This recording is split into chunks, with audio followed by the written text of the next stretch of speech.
Il n'y avait pas de corps, pas de scène de crime. Des éléments essentiels dans une affaire de meurtre. Elle n'était pas très coopérative et n'avait pas l'intention de parler. Elle voulait lui donner une leçon. Il était bien plus impliqué qu'il ne le laissait entendre. Je me suis dit que si sa moto n'était plus là, c'est qu'il était parti. Et elle lui a dit qu'elle nettoyait son arme et qu'elle n'hésiterait pas à s'en servir. Bonjour, soyez les bienvenus sur ce plateau et merci d'être fidèles aux Enquêtes Impossibles. Comme vous allez le constater, cette histoire ressemble à une longue descente aux enfers.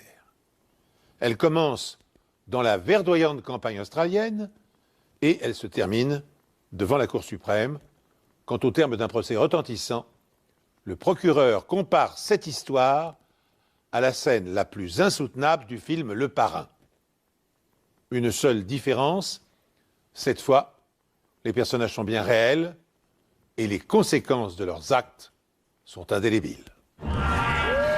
Je travaillais à l'accueil du commissariat quand Paul Friend est venu déclarer la disparition de Paul Snabel. Monsieur Friend m'a dit qu'il était allé à une petite fête avec lui la semaine passée, qu'ils avaient tous les deux beaucoup bu. Ensuite, Paul Snabel est parti et personne ne l'a jamais revu. Il connaissait Paul depuis 6 ans. Il m'a dit que c'était quelqu'un de bien et qu'il n'avait pas d'ennemis. Et qu'il était inquiet pour lui. La police apprend que la voiture de Paul Snabel est toujours devant chez lui, mais que sa moto a disparu. D'abord, j'ai cru qu'il était parti faire un tour en moto et qu'il n'était pas revenu. Je me suis dit qu'il était peut-être parti avec des amis, mais il n'était pas du genre à ne pas donner de nouvelles du tout.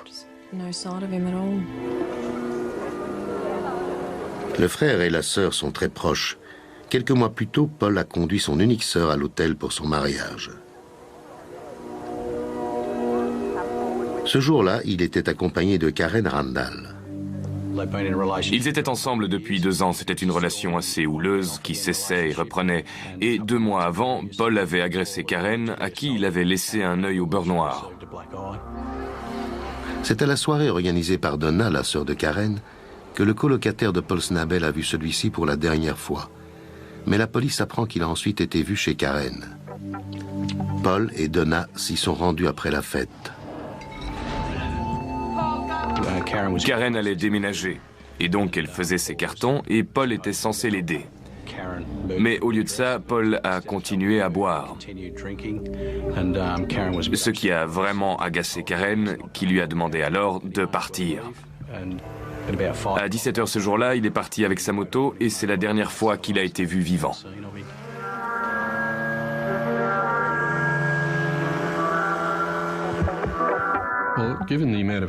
Étant donné la quantité d'alcool qu'il avait bu, on a commencé par chercher le long de la route qu'il était susceptible d'avoir emprunté. Et vu la densité de la végétation dans cette région, on a décidé de ratisser la zone en faisant appel aux secouristes bénévoles de l'État. On a aussi utilisé l'hélicoptère de la police. La sœur et les parents de Paul Snabel se joignent également aux recherches. On a fait des kilomètres et des kilomètres en espérant trouver sa moto ou même Paul allongé au bord de la route. À ce stade des recherches, nous sommes inquiets pour sa sécurité. Il a très bien pu sortir de la route avec sa moto. Sa disparition n'a été signalée que la semaine dernière parce que le colocataire de Snabel pensait qu'il était parti pour une virée de quelques jours à moto. Mais il a commencé à s'inquiéter quand son ami n'est pas venu chercher sa paix à son travail. Il revenait d'une soirée et on pense qu'il était encore sous l'emprise de l'alcool. La police pense qu'il a pu tomber dans un ravin en parcourant les routes dangereuses de la région. Grâce à la couverture médiatique de l'affaire, une femme nous a appelés en disant que son fils avait trouvé des pièces de moto à la décharge. J'ai trouvé les plus grosses pièces de ce côté. La majorité des pièces étaient là? Par là, ensuite, de l'autre côté, j'ai trouvé le phare juste là. C'était une pièce égarée, mais les autres... Toutes les pièces étaient là, sauf le phare, juste ici. Peu de temps après, on a reçu un appel disant qu'il y avait aussi des pièces de moto un peu plus loin, à la décharge de Yinar. On a trouvé la selle de la moto. Où l'avez-vous trouvé? Vous pouvez nous montrer? Je ne sais pas trop. À peu près là. C'était caché sous d'autres ordures? Non, c'était sur le dessus. Vous avez vu d'autres choses qui pourraient ressembler à une pièce de moto? Un réservoir d'essence et ce qu'il y a devant. Où était le réservoir? Juste là. Là-bas. Les informations s'accumulaient rapidement. On a fermé les 2 décharges et les recherches ont duré pendant 3 jours. Pièce par pièce, les policiers extraient de la décharge la quasi-totalité d'une moto. Et cette moto reconstituée pourrait bien être celle de Paul Snabel. Mais le plus intéressant, c'est que certains câbles sont retrouvés soigneusement enroulés et emballés dans des sacs en plastique. Paul aurait-il méthodiquement organisé sa propre disparition? Un groupe d'adolescents a retrouvé plusieurs pièces de moto à la décharge de Bellara le 8 novembre, soit 3 jours après la disparition de Paul Snabel. Les pièces ont été identifiées comme appartenant à la moto 250 cm3 rouge et blanche de Snabel. On est sûr de nous. On a l'avis d'un de ses amis et d'un mécanicien qui a récemment fait des réparations sur la moto. Ils affirment tous les deux qu'il s'agit bien de la moto de Snabel. D'après ce qu'on savait, Paul Snabel adorait sa moto. Mais le fait de la disséquer, de la mettre en pièces, ne correspondait pas au profil qu'on avait établi. Mais certains de ses amis nous ont dit qu'il avait peut-être l'intention de quitter la Latrobe Valley et de partir pour l'ouest du pays. Il aurait donc pu orchestrer sa propre disparition. On a reçu l'appel d'un agriculteur qui avait retrouvé un moteur dans son étang. On s'est rendu sur place pour l'examiner, mais le numéro de série avait été effacé. Je m'y connais un peu en moto et j'ai tout de suite vu qu'il provenait du même modèle que la moto de Snabel. Quelle que soit la personne responsable, elle ne voulait pas qu'on retrouve l'origine du moteur. C'était donc une découverte très importante. L'étang se trouvait dans l'alignement des 2 décharges. On a donc décidé de sonder tous ceux qui se trouvaient dans le même périmètre.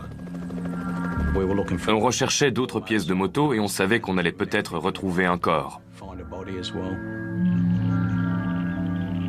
Aucun corps n'est repêché, mais un cadre de moto est retrouvé et une fois assemblé avec les autres pièces, la police dispose de la moto que Paul Snabel conduisait seulement 4 semaines auparavant.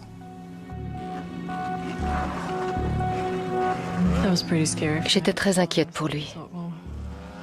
J'ai su qu'il s'était passé quelque chose de terrible. Et si sa moto n'était plus là, c'est qu'il était parti lui aussi. On ne pouvait pas encore parler de meurtre, c'était encore un cas de personne disparue. Il n'y avait pas de corps, pas de scène de crime, des éléments essentiels dans une affaire de meurtre. On s'est dit qu'il fallait inspecter le dernier endroit où il avait été vu. Et c'était chez Karen. On a obtenu un mandat pour essayer de trouver d'autres indices. On a regardé partout autour de la maison et malheureusement, on n'a rien trouvé qui puisse nous aider. On a interrogé Rona Hinney qui vivait avec Karen dans la maison de Merbu. Elle a confirmé l'histoire de Karen en nous disant que Paul était venu boire chez elle ce jour-là et qu'il était reparti vers 17h avec sa moto. Son histoire venait confirmer les déclarations de Karen et de Donna, rien qui nous permettait d'avancer. Elle a également mentionné qu'elle avait déposé ses enfants chez Jano et Irene Maslen à Merbu. Malgré l'absence de ces 2 personnes à la fête, la police choisit de les ajouter à la longue liste de noms collectés pour l'enquête. Sur notre liste, on a mis les dernières personnes susceptibles de l'avoir vu d'un côté et les amis et autres personnes de son entourage de l'autre. À ce stade de l'enquête, les policiers doivent choisir entre 2 hypothèses. Soit Paul Snabel a décidé de changer de vie sans en informer ses proches. Mais dans ce cas, Pourquoi a-t-il détruit sa moto, son bien le plus précieux? Soit il a été assassiné, son agresseur ayant dépecé sa moto pour effacer les preuves. Parmi les indices récoltés dans la décharge, l'un d'entre eux intrigue les enquêteurs. Pourquoi des câbles de sa moto ont-ils été enveloppés dans des sacs en plastique? L'un des enquêteurs a reconnu les sacs comme étant ceux utilisés par une compagnie d'électricité. On a donc fait appel à un employé de l'entreprise pour qu'il vienne nous donner son avis. Et il a confirmé que c'était bien les sacs qu'ils utilisaient et qu'ils étaient généralement accessibles à tout le monde. À la suite de cette information, les noms des employés sont comparés aux personnes figurant sur la liste de noms de la police. Peu de temps après, on a découvert que Jano Maslen travaillait dans cette compagnie. Jano Maslen fait partie des centaines de personnes qui travaillent à la compagnie d'électricité. Il n'a aucun casier judiciaire, mais sachant qu'Irène, sa femme, est une amie d'une connaissance de Paul, la police décide de leur rendre une petite visite. On a obtenu un mandat et on est allé chez Jano et Irène Maslen. On a parlé à Irène, qui nous a dit que la première fois qu'elle avait entendu parler de Paul Snabel et de sa disparition, c'était aux informations. Jano nous a dit que le jour de la disparition de Paul, le 5 novembre, il était chez lui en train de creuser un trou dans son jardin où ils allaient mettre une piscine. Ensuite, on a fouillé le garage et on a retrouvé des sacs plastiques provenant de la compagnie d'électricité, le même genre de sacs que ceux retrouvés dans la décharge. On a aussi remarqué qu'il y avait des câbles soigneusement enroulés et que ça ressemblait beaucoup à la façon dont les câbles retrouvés dans la décharge avaient été disposés dans les sacs. Tout était parfaitement rangé, et pour un garage, c'était impeccable. Le seul endroit où on a retrouvé des résidus, c'était dans une faille par terre. J'ai prélevé la poussière qui s'était accumulée dans les failles, et j'ai trouvé des fragments de métaux et de la peinture rouge. Sur l'établi, on a aussi trouvé une lime sur laquelle il y avait de la peinture, de la même couleur que les pièces de moto et identique à celle que j'ai retrouvée dans les failles, sur le sol. On a confié tout ce qu'on avait trouvé au labo pour voir s'il y avait un lien avec les pièces de moto retrouvées à la décharge et dans les temps.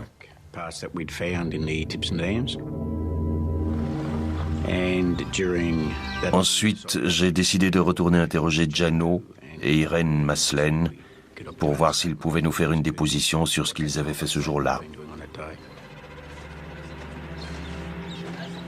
Quand la police arrive, Jano n'est plus le même homme.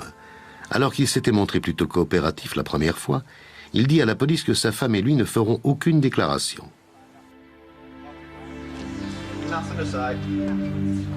On a voulu retourner chez les Maslen pour insister et obtenir une déclaration de Jano et d'Irène. Quand on est arrivé, il n'y avait personne. On a interrogé Rona et elle nous a dit qu'ils étaient partis pour les vacances de Noël, mais qu'elle ne savait pas quand ils rentraient exactement. En quelques jours, les policiers ont rassemblé suffisamment d'indices pour penser que Paul Snabel n'a pas disparu volontairement, mais qu'il a été assassiné. Et Jano Maslen est devenu leur principal suspect. Les sacs en plastique retrouvés chez lui, identiques à ceux de la décharge. Les traces de peinture rouge vues dans son atelier.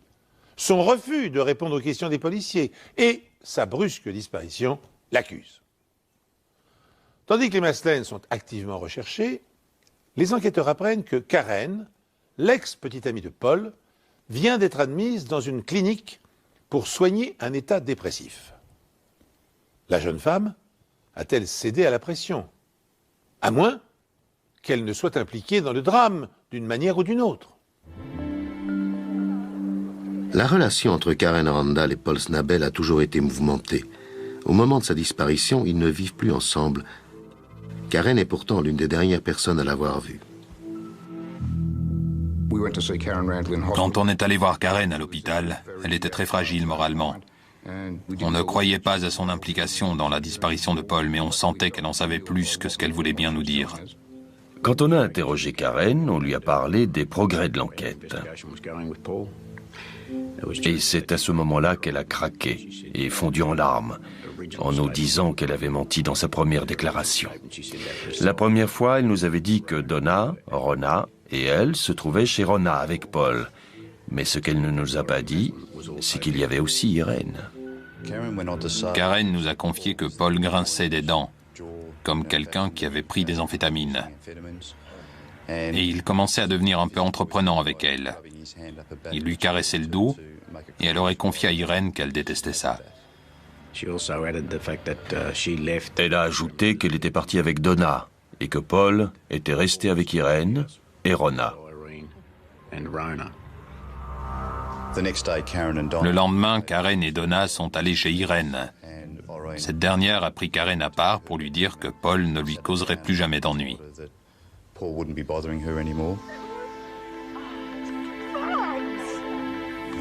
Elle s'est effondrée et s'est mise à pleurer.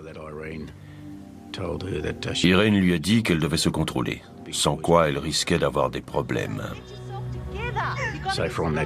Après cela, elle a compris que Paul avait été assassiné. La police interroge Donna qui confirme les dires de sa sœur, tout en ajoutant quelques détails. Elle nous a dit que sa déclaration, celle de Karen et de Ronna, avait été concoctée par Irène Maslen, qui les influençait dans tout ce qu'elle devait dire à la police. Et quelques jours plus tard, la police apprend que Donna a reçu une visite nocturne.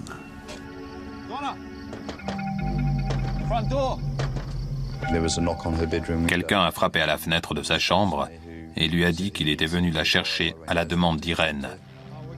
Bien, on va à Geelong. Quoi? Maintenant? Ouais.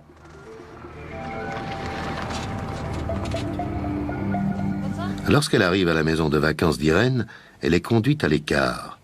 Ronna Hinney est présente elle aussi. Apparemment, Irène Maslen avait peur que quelqu'un révèle des choses à la police. Irène avait peur que Karen dise quelque chose et a demandé à Donna de s'occuper de l'affaire Terre. Et tu vas aussi le dire à ta petite sœur, Karen. Il faut absolument que tu te taises. Je comprends. Et elle a dit à Donna qu'elle nettoyait son arme. À mon avis, c'était sa façon de dire qu'elle était armée et qu'elle n'hésiterait pas à s'en servir.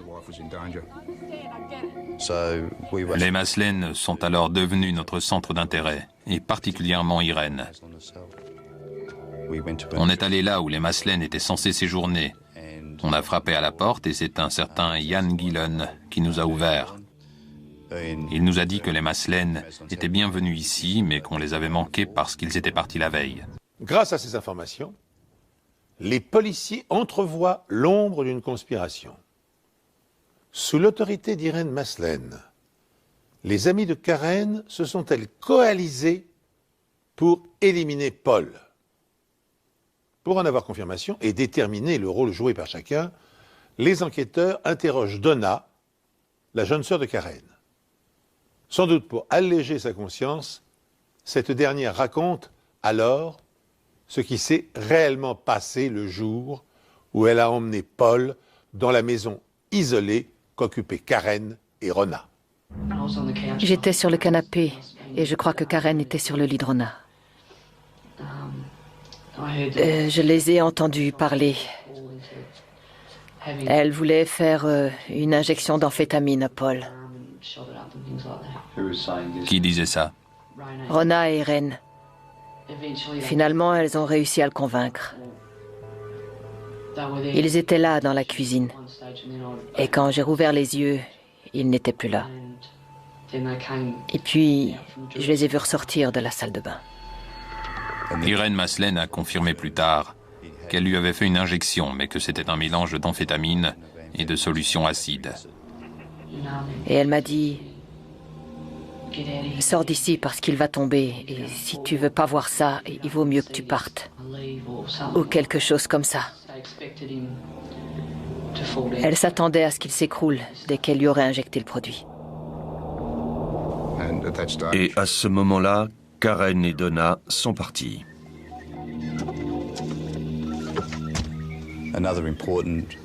L'autre information importante que Donna nous a fournie ce jour-là, c'est que le canapé qui se trouvait chez les Hine avait été vendu. Et j'ai découvert plus tard que c'était parce qu'il y avait des taches dessus. Et je suppose que c'était des traces de sang. On vous a dit quel genre de tache c'était? Non, on m'a juste dit qu'elles n'avaient pas réussi à les enlever et qu'elles avaient décidé de se débarrasser du canapé. Je suppose que c'était du sang. Quand on a su que le canapé avait été vendu, on a retrouvé la personne qui l'avait racheté et on l'a récupéré pour l'examiner, ce qui nous a permis de confirmer la présence de sang dessus. J'arrive pas à imaginer ce qu'ils lui ont fait. Ils ont dû le frapper ou quelque chose comme ça. À ce stade, l'enquête avait fait un grand bond en avant. On savait avec certitude qu'Irene Maslen était impliquée et qu'elle avait probablement blessé, voire tué Paul Snabel. Rona Hine faisait aussi partie de nos principaux suspects. Mais on ne savait pas où les trouver, ni à quel moment on allait pouvoir les coincer. La police est convaincue de la culpabilité d'Irene Maslen et de Rona Hine dans la disparition de Paul Snabel. Mais les deux femmes, ainsi que le mari d'Irene, sont pour le moment introuvables. Lorsque les enquêteurs avaient voulu voir les Maslen, ils avaient fait la connaissance de Jan Gillon. À ce moment-là, il avait peu de choses à dire. Mais Jan Gillon les recontacte par la suite pour leur dire qu'il se trouvait avec les Maslen le jour de la disparition de Paul. Il nous a dit qu'il était présent chez les Maslen le 5 novembre pour creuser les fondations de la piscine. Et ça vous a pris une bonne partie de la journée? Oui. Mais à un moment, Jano Maslen a quitté la maison pour revenir 2 heures plus tard, avec une remorque transportant une moto. Elle a dit qu'il fallait la démonter. Qui a dit ça? Irene, Et qui a participé à ce démontage? Jano, Irene, Rona et moi. On vous a dit d'où venait cette moto et pourquoi il fallait la démonter? Non, on m'a juste dit qu'il fallait la démonter et s'en débarrasser. Il montre ensuite à la police l'endroit où les pièces de moto ont été éparpillées. Que s'est-il passé ici? Jano a jeté une roue dans l'eau, mais elle n'a pas coulé. Alors il a pris le moteur et il l'a lancé dedans. Ensuite, on est remonté dans la voiture et j'ai dit qu'il y avait un autre étang un peu plus loin. Alors on y est allé. Et ici, qu'est-ce qui s'est passé? On a jeté d'autres pièces, dont le cadre de la moto. Et ici? J'avais un sac rempli de petites pièces emballées dans des sachets. On s'est séparés et on les a éparpillées un peu partout. La décharge était pleine à craquer ce jour-là. C'était quel genre de sachet? Des sacs en plastique transparent. Est-ce qu'à un moment donné, vous avez compris que la moto que vous aviez démontée appartenait à Paul Snabel? Non. Les informations fournies par Jan Gillon venaient confirmer nos doutes sur ce qu'il s'était passé dans le garage des Maslen. On se disait qu'on allait enfin voir le bout du tunnel. Mais étant donné le déroulement des événements, on s'attendait aussi à ce que d'autres informations arrivent. Au moment où Jan Gillon raconte sa version des faits, qui confirme l'hypothèse du meurtre de Paul Snabel, les Maslen et Rona Hine reviennent en ville. Les 3 suspects sont aussitôt arrêtés et interrogés.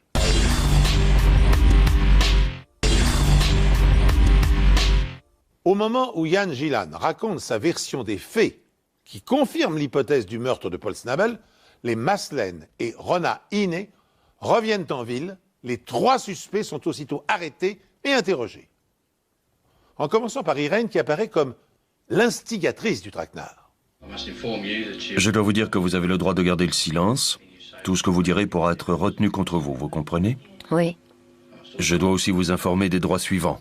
Vous pouvez contacter ou essayer de contacter un ami pour l'informer de votre situation. Oui. Et vous pouvez aussi joindre un avocat. En plus d'un ami? Oui, c'est bien clair? Oui, je peux avoir un bottin. Oui. Qui souhaitez-vous contacter? N'importe quel avocat. Très bien. Veuillez me suivre. On va vous fournir un bottin et un téléphone. Je peux appeler les renseignements? Oui, vous pouvez. L'attitude d'Irène envers nous était très méprisante. Elle n'avait pas l'intention de parler, elle ne ferait aucun commentaire. Vous venez de passer votre appel. Est-ce que vous avez eu des conseils juridiques? Irène, avez-vous reçu des conseils juridiques? Elle ne voulait pas coopérer et on savait qu'elle ne parlerait pas. Je vous le demande encore une fois. Connaissez-vous une personne du nom de Paul Snabel? Quelle que soit la façon de l'aborder, on ne pouvait rien en tirer. Elle restait là, sans rien laisser voir.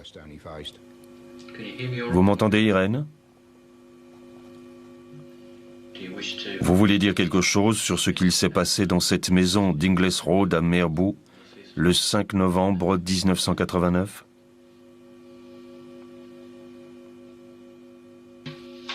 Irène, vous êtes en état d'arrestation pour le meurtre de Paul Snabel le 5 novembre 1989.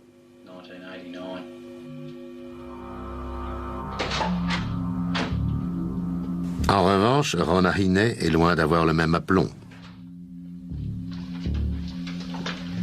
À force de faire ce travail, vous commencez à avoir l'habitude d'interpréter le langage du corps et de lire dans le comportement des gens. Et le comportement de Rona Hiney nous disait qu'on avait peut-être touché le gros lot avec elle. On voyait très bien qu'elle était inquiète parce qu'elle ne savait pas ce qu'on savait sur cette histoire et sur son implication dans le meurtre de Paul Snabel. Vous connaissez un certain Paul Snabel? Oui. Et comment le connaissez-vous? Par Karen Randall, mon ex-colocataire. Concernant le 5 novembre, vous vous souvenez de ceux qui sont venus chez vous?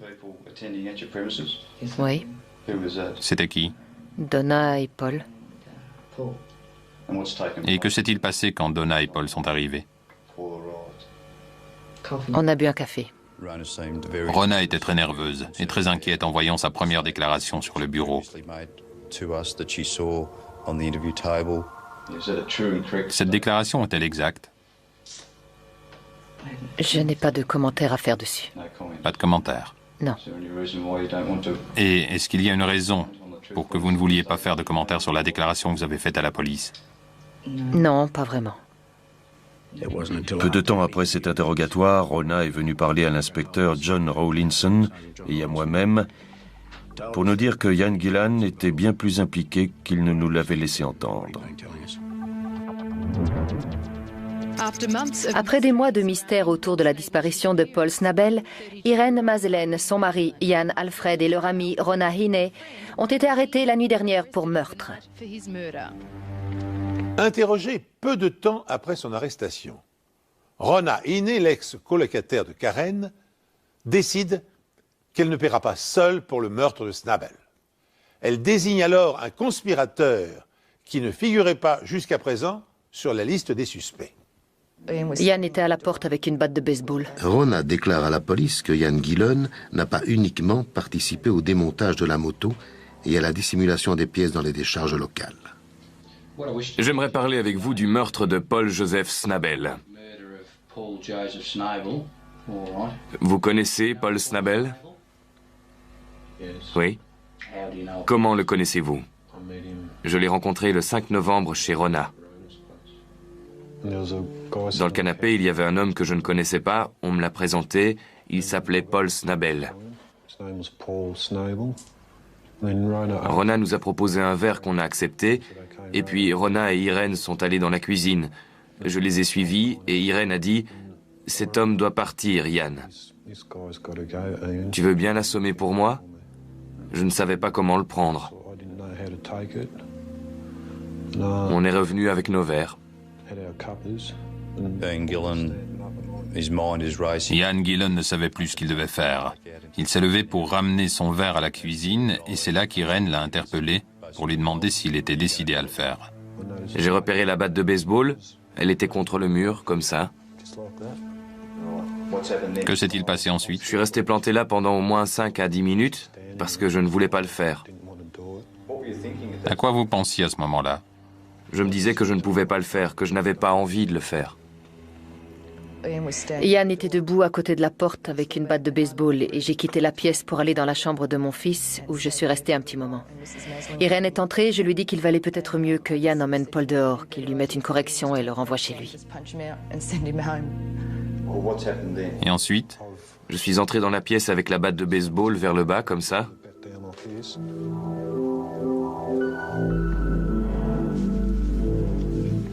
Et je l'ai frappé comme ça. Et quand j'étais dans la chambre, j'ai entendu comme un bruit sourd. à quel niveau l'avez-vous touché? Sur le côté de la tête, ici. Sur cette zone. Oui. J'ai trouvé ça bizarre que Ian n'ait pas hésité à frapper Paul Snabel avec une batte de baseball alors qu'il le connaissait depuis seulement 30 minutes. On aurait dit qu'il avait très peur d'Irène. Et puis des tas de choses m'ont traversé l'esprit. Je me suis dit que si je le faisais pas, ça pourrait être moi le prochain. Il fallait que je le fasse. Dans quel état était-il après le choc? Il s'est affaissé sur le côté de la chaise et du sang a coulé sur le tapis. Montrez-moi à quel endroit le sang coulait. À peu près là. Comme il n'y avait pas de tache apparente, on a soulevé la moquette et en dessous, il y avait ce qui pouvait être du sang. On a tout de même fait un test qui a confirmé qu'il s'agissait bien de sang. Et en regardant d'un peu plus près les chaises du salon, on a retrouvé une autre tache sur l'un des accoudoirs. Le sang est humain, mais en 1990, en l'absence de test ADN, il est impossible de savoir s'il s'agit de celui de Paul Snabel. Mais cet indice prouvait que le meurtre avait bien eu lieu dans cette partie de la maison.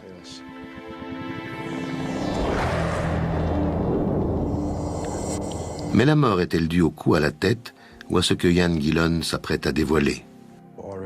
Irène et Rona sont entrés avec la seringue. Rona tenait la seringue.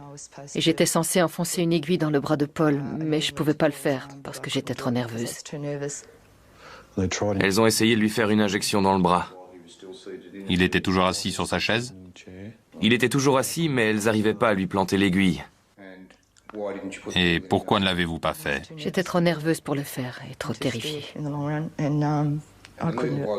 Le produit était dans la seringue? Oui, Il y avait autre chose dans la seringue? oui. C'était quoi? Des amphétamines et de l'acide. C'est ce qu'il y avait dans la seringue. Oui.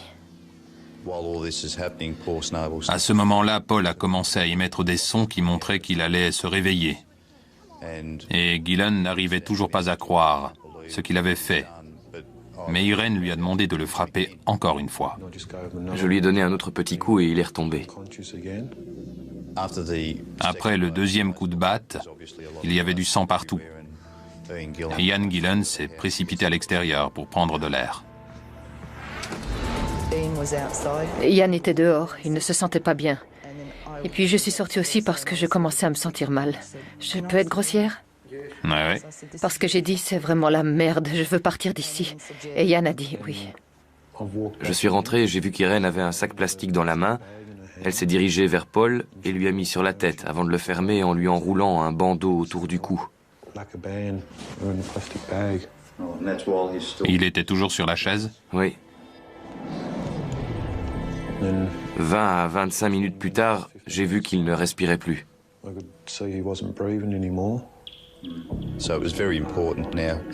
À ce stade, il fallait qu'on retrouve le corps pour confirmer cette version et déterminer la cause de la mort.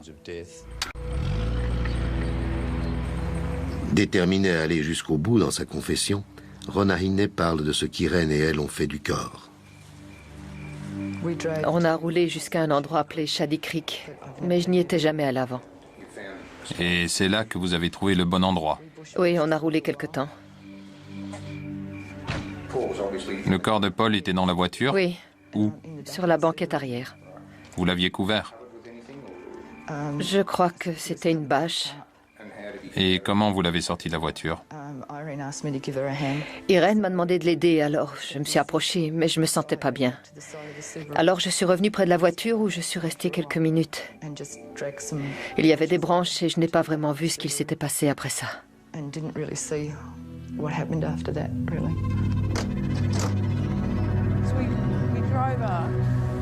Rona conduit les enquêteurs à l'endroit où elle s'est rendue avec Irène 10 semaines auparavant.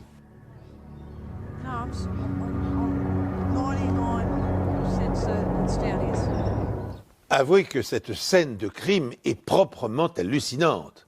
4 jeunes femmes ont attiré dans un piège l'ex-fiancé de l'une d'entre elles avec l'intention de le tuer de sang-froid. Un garçon, Ian Gillan, qui n'a jamais vu la future victime auparavant, s'est joint à la bande. Puis, méthodiquement, avec un cynisme inconcevable, les comploteurs s'acharnent à mettre en œuvre leur plan diabolique, en injectant tout d'abord dans les veines de Snabel un mélange d'amphétamine et d'acide, puis en le frappant à la tête à 2 reprises avec une batte de baseball. Mais les coups ne l'achèvent pas. Et comme ce n'est toujours pas suffisant, Irène Maslen l'étouffe avec un sac en plastique. Excepté les cinéastes spécialisés dans les films d'horreur, qui pourrait imaginer infliger un tel châtiment à un innocent? Rona est incapable d'indiquer aux policiers où le corps de Paul a été déposé. Son témoignage et celui de Ian Gillan permettent néanmoins d'établir le mobile du meurtre. Et en découvrant la vérité, les enquêteurs sont sous le choc.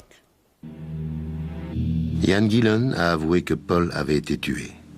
Et je l'ai frappé comme ça. Et il en a également donné la raison. On a aussi vu Irène dans ce garage. Ouais. Elle avait un récipient et une seringue à la main. Je lui ai demandé ce qu'elle faisait et elle m'a dit qu'elle la remplissait.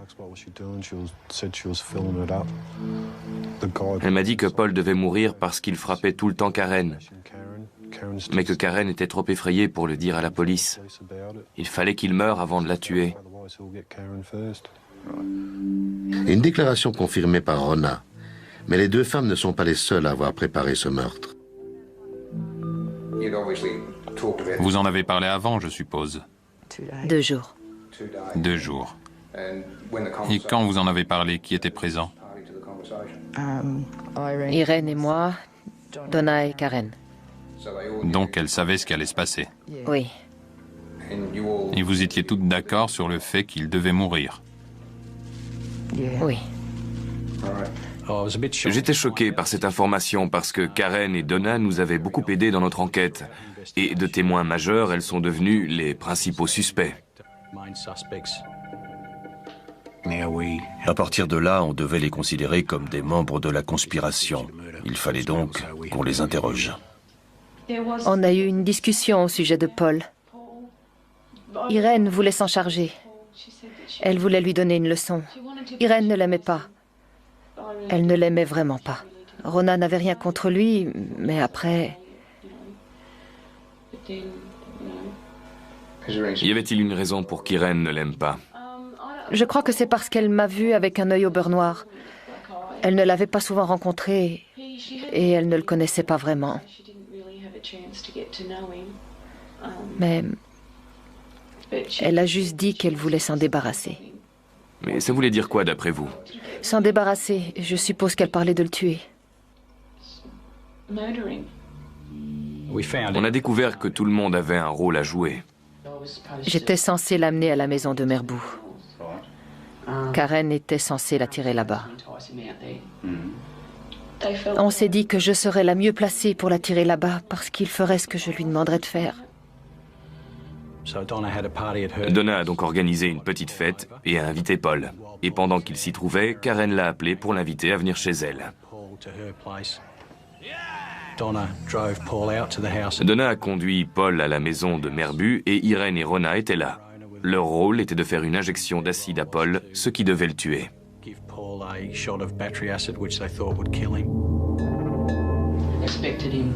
Je m'attendais à ce qu'il s'écroule dès l'instant où il aurait mis ce truc dans son bras, mais il allait bien. Il s'est rapidement retrouvé dehors, à se balader partout, et même à monter sur sa moto. Après, je l'ai vu se diriger vers le garage, et je voyais qu'il n'arrivait plus à avancer, et qu'il ne maîtrisait plus grand-chose. Alors je suis rentrée et j'ai demandé à Rona ses clés de voiture parce que je voulais partir. Je tremblais. J'étais anéantie, je ne savais plus quoi faire. C'est à ce moment-là que Karen et Donna sont partis.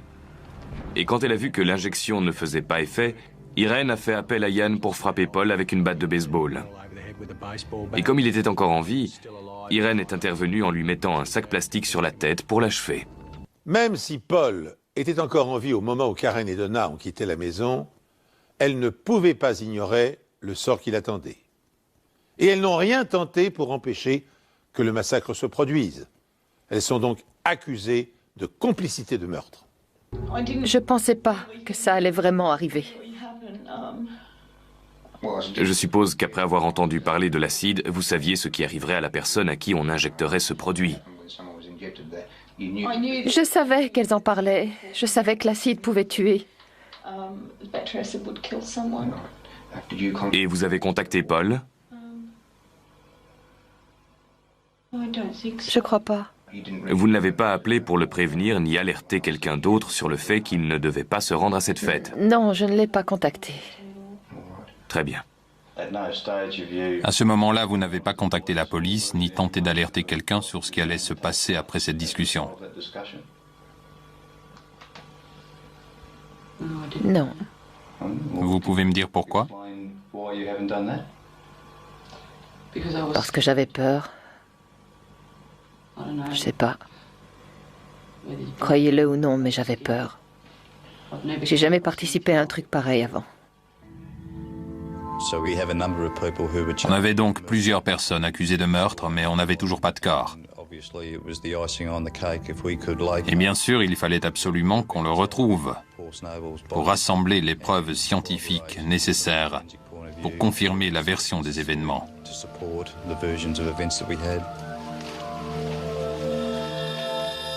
Après avoir minutieusement fouillé la zone que Rona Hine a identifiée comme étant l'endroit où le corps de Paul Snabel avait été déposé, la police finit par découvrir des vêtements et des os humains, dont un crâne et une mâchoire. C'était une découverte très importante parce que c'est grâce au crâne et à la mâchoire qu'on peut identifier une victime.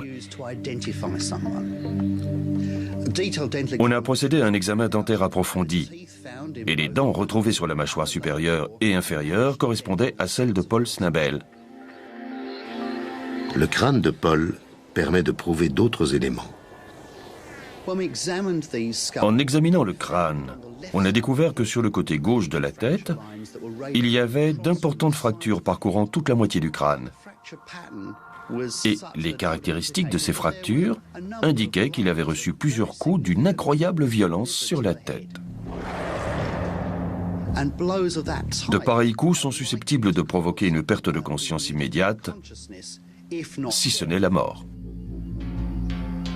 La découverte des preuves ne s'arrête pas là. Là où on a trouvé les restes humains, on a aussi retrouvé un sac plastique, ce qui confirmait ce qu'on nous avait dit sur le fait qu'Irene l'avait étouffé en lui mettant un sac sur la tête. C'était une pièce à conviction très importante. Il y avait aussi un tronc qui portait des traces de peinture. Et Rona Hine nous a dit avoir heurté un arbre en faisant demi-tour avec sa voiture.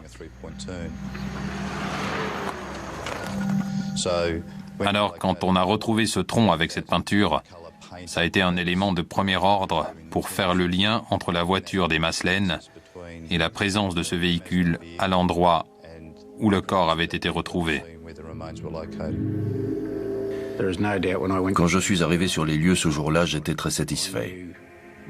Je savais qu'on avait suffisamment de preuves pour résoudre cette affaire.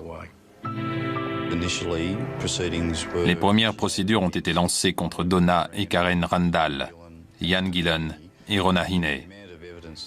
La quantité de preuves qu'on avait réussi à accumuler au cours de l'enquête engageait davantage leur culpabilité que celle des Maslènes. Rona, Donna, Karen sont condamnées pour meurtre. Toutes les trois font appel du jugement. Celui de Rona est rejeté. Et la sentence est confirmée. Elle passera 10 années en prison. Les sœurs ont droit à un deuxième jugement. Elles sont déclarées coupables de tentative de meurtre et passeront 2 ans derrière les barreaux. Ian Gillan a été condamné pour homicide involontaire. Son cas n'a pas été traité de la même façon du fait qu'il n'était pas présent le jour de cette discussion. Il n'avait pas prémédité le meurtre de Paul Snabel. De plus, on n'a pas pu établir que son geste avait été la cause de la mort, étant donné la participation des autres accusés. Après la condamnation de Rona, de Jan et des sœurs Andal, on a utilisé les témoignages des 4 accusés pour prouver la culpabilité des Maslen. Finalement, Irène Maslen décide de plaider coupable pour le meurtre de Paul Snabel. Elle passera 10 années en prison. Son mari est acquitté. J'ai du mal à savoir quel a été le véritable mobile du meurtre de Paul Snabel. On nous a dit des tas de choses. On nous a donné des informations au compte-gouttes. On nous a menti et à la fin de la journée, on avait une hypothèse assez claire sur la question. Mais quant à savoir si c'est la véritable raison, on ne pourra jamais en être sûr. On n'avait qu'1 an d'écart. On était assez proches. Et il a toujours aimé prendre soin de sa petite sœur. Il n'oubliait jamais de m'offrir des cadeaux pour mon anniversaire et pour Noël. Il me chouchoutait et me disait souvent qu'il m'aimait. Il était toujours joyeux et très protecteur. Son meurtre est une vraie tragédie. Je n'arrive toujours pas à croire qu'ils aient pu faire ça. Dans cette affaire, on peut quand même s'étonner de la clémence de la justice australienne. Car non seulement le meurtre de Paul Snabel a été méthodiquement prémédité, mais il a été exécuté avec une sauvagerie extraordinaire. Reste une question récurrente. Pour quelles raisons les 4 jeunes femmes et leurs complices se sont-ils acharnés sur Snabel? Il semble que l'initiative et l'organisation du meurtre reviennent à Irène Maslen. Terrorisant les autres, les menaçant de représailles, c'est elle qui avait décidé d'éliminer le fiancé de Karen, car il se montrait parfois violent à son égard. À une manière effectivement radicale de le faire cesser. Ainsi prend fin cette émission. Merci de nous rester fidèles et rendez-vous prochainement sur cette antenne pour une nouvelle enquête impossible.